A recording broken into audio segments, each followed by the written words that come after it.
శ్రీ లలితా సహస్రనామ స్తోత్రంలోని 499వ నామం రక్తవర్ణ మంత్రస్వరూపంలో శ్రీ రక్తవర్ణాయై నమః. మనం ఇప్పటి వరకు మణిపురంలో ప్రకాశించే, మనలను ఆశీర్వదించే అమ్మవారి యొక్క విశేషాలను తెలుసుకుంటూ ఉన్నాం. ఈ అమ్మవారు 3 శిరస్సులను కలిగి ఉంటారు. వజ్రము మొదలైన ఆయుధములను ధరించి ఉంటారు. తన చుట్టూ డామరి మొదలైన దేవతలను కలిగి ఉంటారు.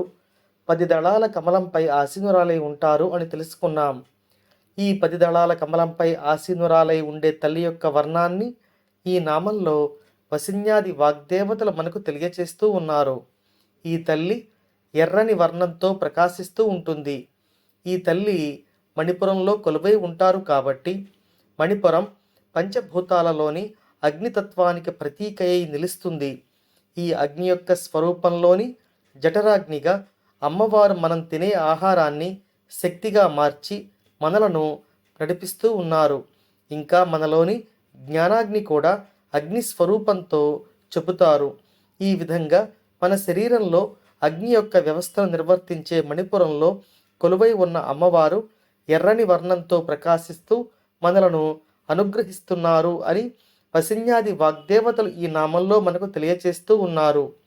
అటువంటి అమ్మవారికి నమస్కరించుకుంటూ ఓం శ్రీమాత్రే నమః.